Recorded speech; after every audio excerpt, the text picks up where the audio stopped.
Hi everyone, I am Carl and I hope you're all doing great. Today I will be painting up this figure I sculpted for the Halloween sculpting challenge. This video will not be covering the entire process since you don't need to see me base coat the entire thing. If you do want a more basic video, you can watch my beginner painting videos linked in the description. Instead, I am going to focus on some specific details like blending colors and painting the hair. So let's get started. Going to have to warn you that some things didn't exactly go smoothly, but nothing unrecoverable. To prepare the miniature for painting, I undercoated it in anthracite grey and gave it a zenithal highlight with white. The spray can I was using was nearly empty, so it splattered a bit, which left these speckles. Not great, but since I was going to paint over a lot of this, it was okay. However, if I was planning to glaze it or use contrast paints, I would have redone the undercoat.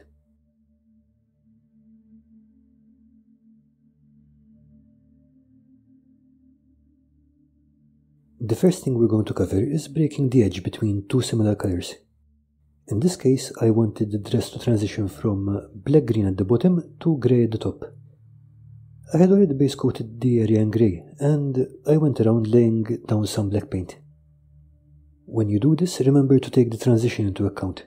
So if you want the grey area to start at the 1 cm mark, don't paint black all the way there. Stop at 5 mm or however much space you want to leave for the gradient. As soon as I finished the black, I got most of the paint off my brush and dampened it a little. Then swept the top of the fresh black paint into the grey area. You don't want to get a lot of water on your brush as you risk leaving tide marks.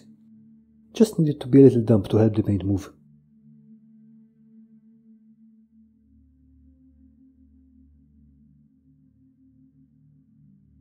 At the end of it, you should have a nice smooth transition between the two colors.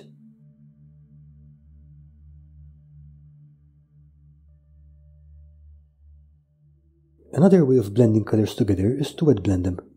It's pretty much what you would do on a palette, but you're doing it on the model with a bit more control instead.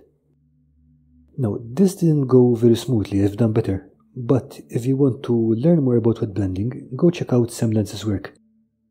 If you want the short version, it's like what we just did, but instead of painting on a dry layer, we're going to paint over a layer that is still fresh.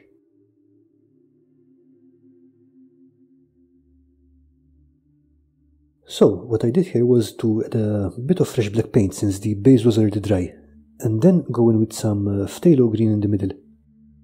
Then I cleaned the brush and used it to mix the two fresh colors into each other. This gives you a lot of control over what goes where. Semlance calls it sculpting the paint.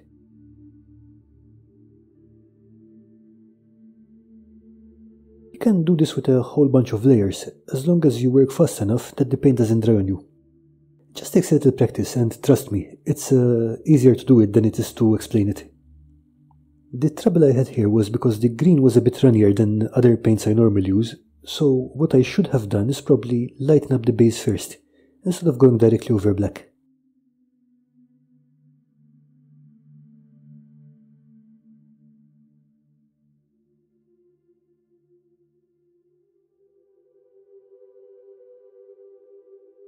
Next up, stippling.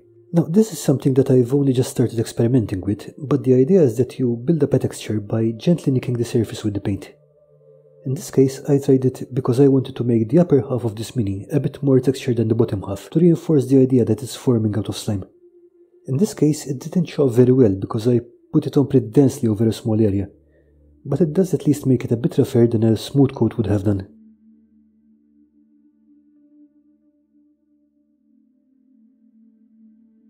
For the hair, I followed a recipe similar to one used by Juan Hidalgo for blonde hair, and added some ivory and white highlights over an ochre yellow base coat.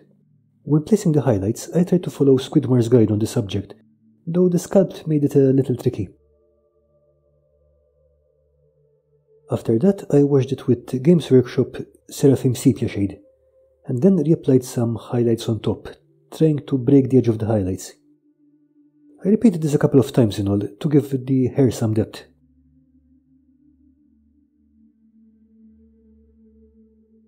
And here's my finished mini for the Halloween sculpting challenge. I'll be posting links to the other channels taking part in the description once they post their videos. I'm really happy with this mini, and I think next time I'll try to make a face.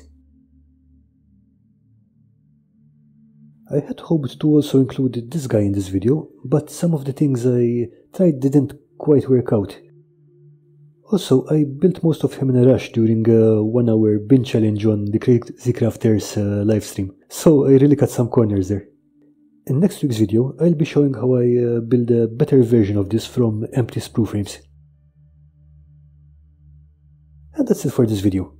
Hope you enjoyed it or found it useful, and I hope to see you again next week.